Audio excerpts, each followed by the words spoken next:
bonito, todo me parece bonito. Bonita mañana, bonito Bienvenidos lugar. a todas y todos en este pequeño podcast. Mi nombre es Galilea y el día de hoy no estoy sola. Mis compañeras Wendy, Frida y Nadie también me acompañan en este proyecto. El día de hoy vamos a hablar de un tema de suma importancia, la conducta suicida y su prevención, principalmente en adultos jóvenes. Exactamente, Gali. Es uno de los tantos temas que merece toda nuestra atención, ya que pues los adultos jóvenes en esta etapa, que la OMS especifica que va de los 18 a los 25, experimentan cambios como tener que tomar decisiones sobre su futuro, ser independientes, experimentar presión social y otros cambios, los cuales pueden afectar su bienestar emocional y pues en algunos casos llevar a pensamientos y conductas suicidas o al suicidio. Así es, entonces, para profundizar en causas y en cómo prevenirlo, vamos a apoyarnos en una guía clínica que es el Sistema Nacional de Salud y trata del protocolo LRAMP, que quiere decir Protocolo de Evaluación y Gestión de Riesgo. Esta herramienta es para evaluar y manejar el riesgo suicida en pacientes y está basado en una terapia que es dialéctica conductual, que vamos a explicar durante el podcast. Sí, vamos a comenzar con un poco de información sobre el suicidio. Para eso es necesario saber qué es el suicidio o qué conocemos de esto. Bueno, el suicidio podemos definirlo como el acto exitoso de causar intencionalmente la propia muerte. Aunque también definimos el intento de suicidio, que es un intento de quitarse la vida que no termina en la muerte, sino en la autolesión, y que pueden ser cortes, marcas en la piel, quemaduras, mutilaciones, golpes o muchísimas otras conductas. Además, ¿sabían que según la OMS casi 8,000 personas mueren por suicidio? Eso equivale a que cada 40 segundos alguien pierde la vida en el mundo por esta causa. Y no solo eso, chicas, por cada suicidio realizado hay al menos 20 intentos más en progreso. Sí, el impacto del suicidio es enorme y bueno, también no solo afecta a la persona que lo vive, también pues afecta a las familias y a comunidades enteras. Según la OMS, más del 79% de los suicidios ocurren en países de ingresos bajos y medios. Esto muestra que el suicidio no solo incluye únicamente los factores emocionales de la persona, sino también pues, las desigualdades sociales y el acceso limitado a la salud. ¿Y cómo es que este fenómeno afecta a los países?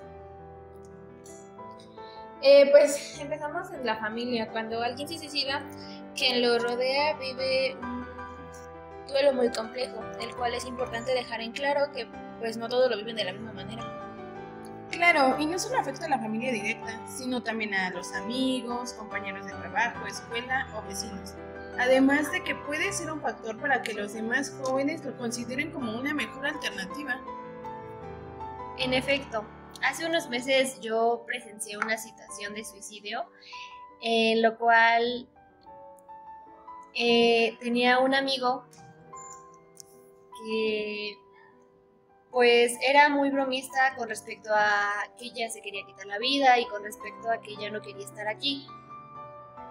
Conforme fue pasando el tiempo, él a una de sus amigas le había comentado que el día de su cumpleaños él se quitaría la vida. Su amiga lo tomó como a broma, lo tomó como a juego y no hizo nada, no advirtió, simplemente lo dejó pasar. Pasaron los meses, fue el cumpleaños de mi amigo y fue el día que se quitó la vida. Se suicidó por problemas que tenía en casa, por problemas familiares, porque para él ya no tenía pues una solución seguir aquí. Y ese día, en la noche, él le marcó a su mamá y le preguntó que dónde estaba, a lo que su mamá le contestó que no estaba en casa y que se encontraba con familiares apoyándolo por una situación similar que habían pasado. Su mamá le dijo espérame, voy a estar en casa más noche, come, quédate en la casa. Él buscó la forma de que su mamá estuviera en casa, que estuviera pues conviviendo con él. Pero llegó la noche, al llegar su mamá a su casa, Ella fue a tocar la puerta, ella nombró varias veces, a lo que no recibió una respuesta. Al forzar la puerta, se dio cuenta que se había quitado la vida. Se dio cuenta que ya no tenía signos vitales y que ya era demasiado tarde. Se llamó a la ambulancia, pero fue muy tarde que llegó la mamá a su casa y fue cuando ya no se pudo hacer nada.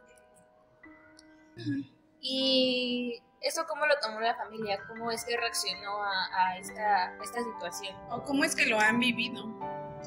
Pues es un proceso muy fuerte, ya que yo tenía mucha comunicación con la mamá y cada que veo a la mamá o cada que pregunto cómo está, es llorar, es que me cuente que lo extraña mucho, que a pesar de que se lleva un proceso, ella no sabe cómo asimilarlo.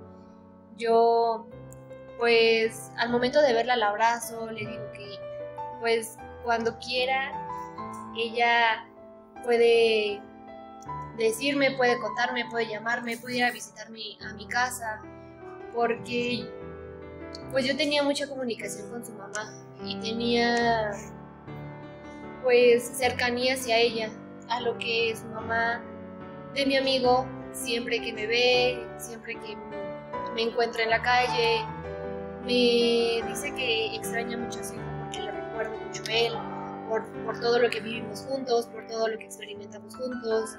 Y es un proceso muy, muy difícil, es un proceso que ellos están viviendo poco a poco, con altas y con bajas, que es un proceso pues muy complicado. Hace unas semanas, la hermana de mi amigo empezó a subir cosas de que si ya no estaría en esta vida, qué pasaría, o que si le extrañaríamos. Empezó a subir videos que yo tomé como alertas, que yo tomé para prevenir esta situación.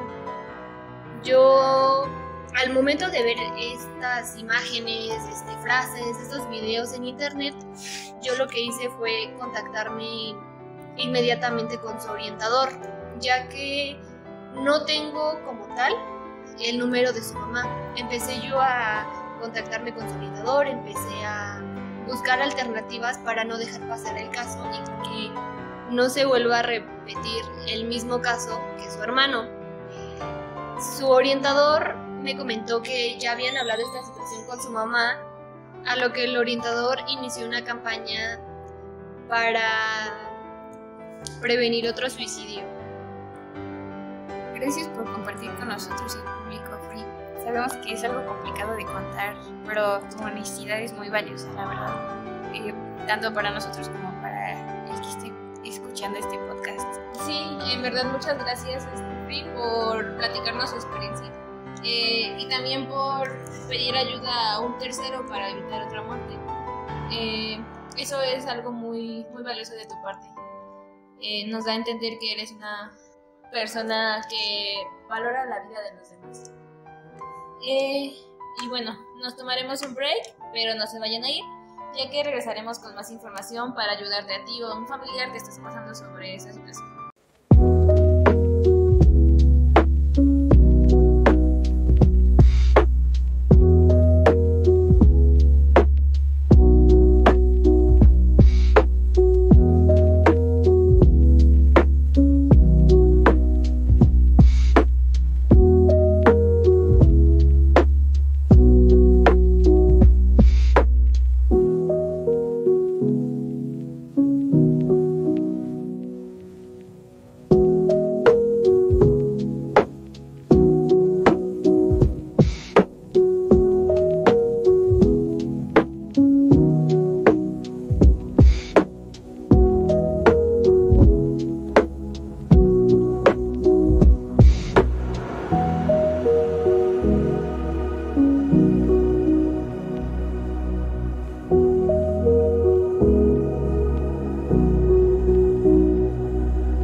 Bueno, regresamos con más información de este interesante podcast. Ahora vamos a hablar de los factores de riesgo que se deberían de tomar en cuenta previos para saber si una persona es propensa a suicidarse. Uno de ellos son los intentos previos, la depresión, el abuso de sustancias como el alcohol y las drogas, la violencia y el aislamiento, aunque es importante que tomemos en cuenta que no son los únicos factores y que las conductas pueden ser diferentes, ya que puede ser una persona muy alegre, sociable, salir con amigos, ser muy activa y aún así estar atravesando por un sufrimiento interno que pues no notamos como o que no son tan evidentes, ¿no? Por eso nunca debemos de juzgar lo que alguien siente solo por cómo se ven desde afuera. Otro factor importante es el contexto. Por ejemplo, durante la pandemia vimos un gran incremento en los casos de suicidio. De acuerdo con el INEGI, en 2020 se registraron casi 7.900 suicidios en México, lo que significó un aumento del alrededor del 9% con respecto al año anterior. Tienen razón. Y pues aquí nos damos cuenta que pues no todo influye en esta conducta. Tanto los factores como la economía, lo social, los amigos, tanto lo familiar, lo personal e inclusive la salud. Claro, hace no mucho tiempo, mi mamá tuvo una enfermedad llamada tiroides, lo cual le hizo que se deprimiera demasiado, ya que existía pues una descompensación hormonal hasta el punto de llegar o pensar en quererse aventar de un puente peatonal. Desafortunadamente, pues por cuestiones socioeconómicas, no teníamos la posibilidad de adquirir como tantos estudios para saber qué estaba pasando por esto. Aunque he de aclarar que afortunadamente mi mamá en ese entonces tenía IMSS, lo cual nos permitió realizar los estudios pues adecuados para saber qué tenía y de ahí pues que llevara un tratamiento para así pues quitar como todo ese tipo de pensamientos, lo cual pues tiempo después ya nos externó que estaba realmente viviendo o pasando por esa situación. Gracias por compartirlo, Gali. Este es un ejemplo de que hay factores que no podemos controlar y pues igualmente influyen en estas conductas. Muchas gracias, Gali, por compartirnos tu experiencia. Ahora les quiero hablar sobre algunas terapias para intervenir a las personas con tendencia suicida. La primera de ellas es la terapia cognitivo-conductual. Es una de las más recomendadas, sobre todo en adolescentes y adultos, ya que su objetivo es identificar pensamientos negativos y la desesperanza, lo cual es un estado emocional en el que la persona siente que no hay salida o que las cosas no van a mejorar. Otra terapia que hablaremos es la terapia dialéctica conductual, TDC, que esta se utiliza especialmente con los adultos jóvenes y adolescentes, en la cual combina las técnicas de la terapia cognitivo-conductual con elementos de aceptación y regulación emocional. La TDC trabaja en 4 áreas principales: la atención plena o mindfulness, en la que aprendes a estar en el presente; regulación emocional, identificar y manejar emociones intensas; tolerancia al malestar, donde practicas afrontar crisis sin recurrir a conductas de riesgo; y habilidades interpersonales, que pues es para mejorar las relaciones y pedir apoyo adecuado. Y algo clave en esta terapia es que no solo se centra en el individuo, también reconoce que los factores sociales influyen mucho. Es decir, no basta con tener fuerzas de voluntad, se necesitan herramientas prácticas y acompañamiento profesional. Otro punto importante de la TDC es que no solo se aplica en el consultorio, sino también en la vida diaria. Muchas de las estrategias se enseñan para que la persona pueda practicarlas en su entorno, en la escuela, en el trabajo, en su familia o incluso en sus interacciones en redes sociales como Instagram, TikTok o Facebook. Exactamente, Frida. Y en el caso de los adultos jóvenes, esto es fundamental porque es una etapa donde hay presión por tomar decisiones importantes y donde los conflictos familiares graves o la falta de redes de apoyo pueden marcar una gran diferencia. Entonces, la TDC ofrece habilidades concretas para manejar estas situaciones. Lo cual es importante destacar que las redes de apoyo nos tienen que servir como salida y no causarnos más conflictos y cargas emocionales. También es importante aclarar que la TDC se puede trabajar de manera individual, grupal o en conjunto por familia. Por eso, esta terapia busca que la persona construya redes de apoyo diversas donde no solo se sienta acompañada, sino también comprendida. Y también tenemos la terapia familiar. Esta puede ser de gran valor cuando existen conflictos familiares graves, porque muchas veces la desesperanza viene de relaciones familiares tensas, en las que existen interacciones dañinas que promueven el aislamiento. En esos casos, con la terapia se busca mejorar la comunicación en estos momentos de crisis, disminuir el sentimiento de soledad en quienes sufren y abrir un espacio para hablar sin tabús. Así es, justo se enseña a la familia a reaccionar sin juicios y con calma, así la familia aprende a estar presente y disponible en los momentos críticos. Entonces, involucrar a la familia como soporte terapéutico no se trata solo de que la persona que esté en terapia individual, sino que también realmente en su entorno sepa cómo cuidarla. También es importante resaltar que sentirse acompañada no significa estar solo físicamente, sino saber que otras personas han pasado por lo mismo y que existen recursos profesionales para ayudar. En estos tiempos también es importante destacar que los medios de comunicación como el Internet, las plataformas como TikTok y Facebook pueden ser un espacio para compartir experiencias y encontrar apoyo, pero también existe el riesgo de desinformación o de tendencias dañinas. Por eso es importante consumir contenido responsable y si se detectan mensajes de riesgo en redes, acompañarlos con información de ayuda profesional. Se pueden llegar a tener la limitación del suicidio si se manejan mal o dejarse llevar por tendencias. ¿Recuerdan el reto de la ballena azul? Ay, sí.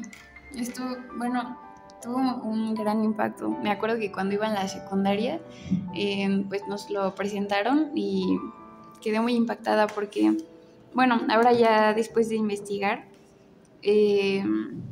pues vimos que la mayoría de los adolescentes sí llegaron a quitarse la vida por cumplir este reto que consistía en lesionarse. Y a lesionarse me refiero al acto de lastimarse el cuerpo a propósito, por ejemplo, con cortes o quemaduras, que por lo general no es un intento de suicidio, y normalmente este tipo de autolesión es una forma dañina de afrontar el dolor emocional, la tristeza, la ira o el estrés. Y bueno, el reto también consistía en dañar su integridad o a terceros, cumpliendo retos como cortarse con una hoja de afeitar,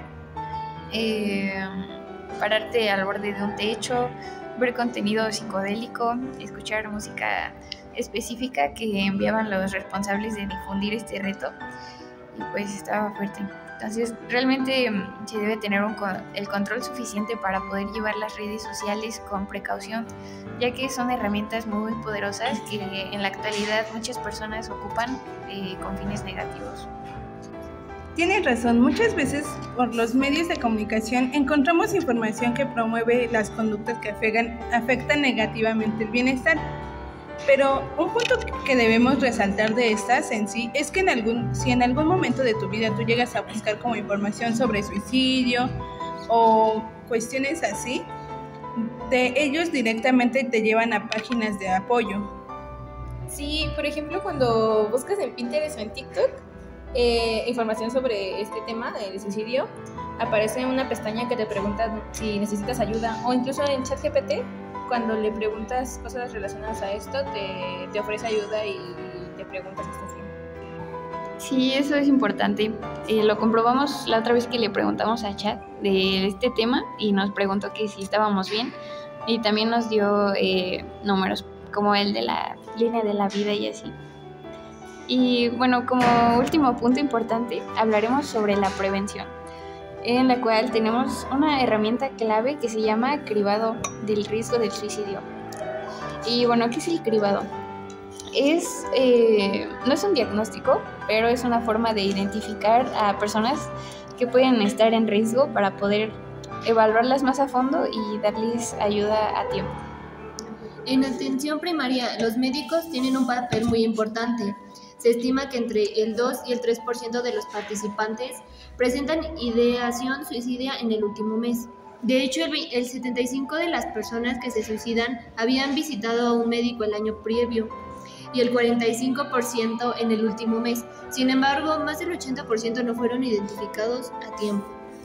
Sí, bueno, aquí es donde entra el cribado.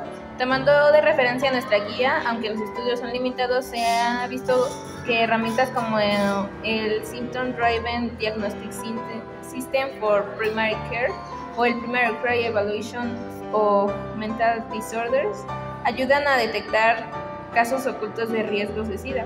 Por ejemplo, se encontró que el 2.9% de pacientes en programa de cribado había intentado suicidarse y que el 60% de ellos había tenido depresión previa. Y bueno, también como un punto, algo importante es saber que preguntar sobre el suicidio no aumenta el riesgo, al contrario, nos abre las puertas a que la persona se sienta escuchada y comprendida y nos pueda hablar sobre lo que siente y lo que percibe. Claro. Más del 90% de los adolescentes se suicidan presentan algún tipo de trastorno mental en el momento del suicidio y estima que el 50% presentaron un trastorno mental a los 2 años previos. Esto es así para los adolescentes de mayor edad, aunque parece que en adolescentes más jóvenes las tasas de psicología en el momento del suicidio podrían ser menores, aproximadamente el 60%. Y bueno, como recursos de ayuda, si alguien necesita ayuda, apoyo, en México existen números disponibles. Por ejemplo, la línea de la vida, 800-911-2000. Es una atención gratuita y que está a las 24 horas del día. La siguiente es Saptel. El número telefónico es 800-472-7835 y este va al apoyo emocional inmediato. Enseguida tendrás una respuesta. Y por último, Locatel. Es 55 56 58 11 11. Claro, como recordarán, pues uno de los ejemplos o ejercicios que hicimos también fue llamar a la línea de la vida, en la cual nos comentaron que no dejáramos sola a la persona que estaba en riesgo. Más también nos ofrecieron pues atención que las 24 horas del día, los 7 días de la semana y los 365 días del año, los cuales nos proporcionaron información sobre terapias psicológicas y gratuitas donde podíamos ir. Sí, le expusimos el caso de la hermana del amigo de Frida y me pareció muy importante la información que nos dio, su recomendación de acompañarla y no dejarla sola. Claro, después llamamos a Saptel y pues la atención fue mucho más completa. Nos hablaron de factores de riesgo como los conflictos familiares y pues obviamente la pérdida importante que había tenido ella, ¿no? Los cambios en la adolescencia, el hecho de no estar en terapia llevo el riesgo que conlleva eso, como entre otros factores. Además de que nos indicaron pues cómo acercarnos a la chica y también pues para no ser demasiado invasivas con ella y no proporcionar o no afectar en lugar de ser un apoyo para ella. Sí, bueno, nos dieron igual las opciones de dónde llevarla para pues que empiece a tomar terapia y pues nos dio muchas opciones claras de qué hacer con ella. Claro, y también como pues mencionamos que algunos factores externos como es la economía nos ofrecieron pues que puede recibir como la atención psicológica gratuita y que siempre la estemos acompañando y que pues no se trata de resolver sus problemas, sino que de no dejarla sola en la crisis, escucharla sin juzgar y animarla a buscar apoyo profesional. Entonces, si alguien nos escucha y está en riesgo, puede llamar al 911 de inmediato o comunicarse con la línea de la vida o Saptel, que ofrece orientación y apoyo profesional. Sí, eso lo recomendamos. Entonces, pues sí quisimos hablar para ver la experiencia de si alguien se encuentra en riesgo de conductas suicidas, ver si nos atendían y sí, entonces las recomendamos. Recuerden, pedir ayuda siempre es un acto de responsabilidad y cuidando hacia uno mismo y hacia los demás. Y bueno, ya para finalizar y cerrar este episodio, queremos dejarles algo bien claro. Hablar del suicidio no es un tabú, al contrario, es abrir la puerta a la esperanza. Así es, todos en algún momento pasamos por situaciones difíciles, cosas difíciles, pero no significa que tengamos que enfrentarlo solos. Siempre hay alguien que estará dispuesto a escucharnos, o igual nosotros mismos estaremos para hablar, para si alguien necesita apoyo, alguien que puede tendernos la mano. Sí, claro, y obviamente, claro que a veces creemos que no hay salidas, pero pues pedir ayuda no es un signo de debilidad, sino de valentía, porque no estamos atravesando por esto solos. Podemos apoyarnos en alguien más para salir adelante. Exacto. Y si en este momento tú te sientes mal o solo, no apoyado, pues recuerda que tu vida vale muchísimo, más que lo que imaginas a lo mejor. No tengas miedo de hablar, porque compartir lo que sientes puede salvarte. Gracias por escucharnos. Cuídense mucho. Y cuiden también a los que tienen cerca. Siempre hay razones para seguir.